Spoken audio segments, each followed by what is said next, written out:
Last month, fashion designer and show curator Cristin Rivera was named one of the Connecticut art heroes, and we are thrilled to have her here in Studio 61 with us this morning. Welcome. Thanks so much for being with us. Thank you. Thank you for having me. And congratulations. Thank you. It's an honor. True we honor. have some big news to talk about. I want to start that off. You have a big announcement. Yes. So the Annex is a artist-owned and operated store, and we've been popping up around, and we've been closed for about a few months.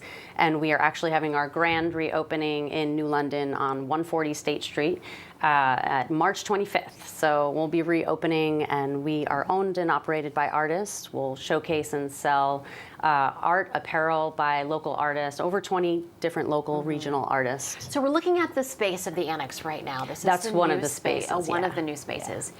And I want to point out, I commented that I loved your jacket. Thank you. And you said this is one of the things that you made, and a lot of items similar to them will be on sale at the Annex. Yeah, so we showcase about 10 different apparel designers that are local. I'm one of them.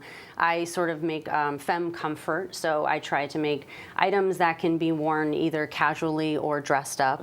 I love that. Yeah. So it's really important for people to feel empowered by their clothing, so we build off of that. We also have a lot of sort of New London and Connecticut-based branding. So we're always looking for new artists as well to collaborate with. I've been very fortunate to work with about 15 different artists over the last 15 years who have come together to bring the store to the public to shop authentically and locally. Talk a little bit about your journey as an artist. Well, I was always into creative arts and just creative things. I started off, obviously into drawing and even acting and singing. And when I was a teenager, I just started making clothing. My mom helped me learn how to sew. I'm all self-taught. And basically traveled around, grew inspiration from that. I started making clothes and found a community in New London to start showcasing my work. So we've had fashion shows, fashion events, art exhibits, music shows, and also pop-up boutiques.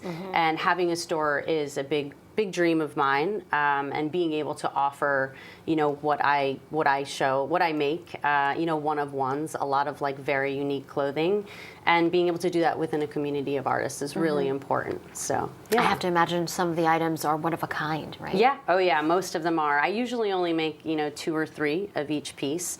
I'm very vintage inspired, so I love using different textures, chiffons. Yeah, I love the velour. Yeah. And also upcycling as well. And that's so big right now. Yeah. Oh yeah. Well, I think it's important just to sort of thrive off of what already exists in the world. So to find other uses for the things that we already have. Yeah. Bringing it new life. I was the youngest in my family, so I was always digging in my a lot of hand-me-downs, digging in closets, and and luckily my grandmothers were all very fashion people, so I have a lot of hand-me-downs from them as well. So I have to imagine you took a lot of dresses and then turned them into tops, blouses, skirts. Started off stapling my brother's t-shirts together. Oh, wow. Yeah.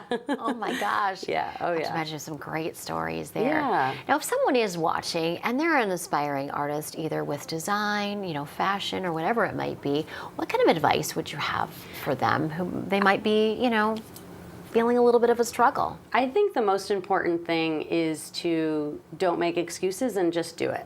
Just start. Everybody has to start somewhere, whether it's sewing by hand, whether it's a sewing machine. Luckily we have sort of like YouTube University, so you can learn a lot online. There's so many ways to learn. There's so many ways to learn, and truthfully, just reaching out to your community. That's what we try to be at the Annex, is a place for young artists or new artists to come and sort of explore their boundaries, and we learn from each other. I've collaborated with other artists. I'm still learning. Yeah.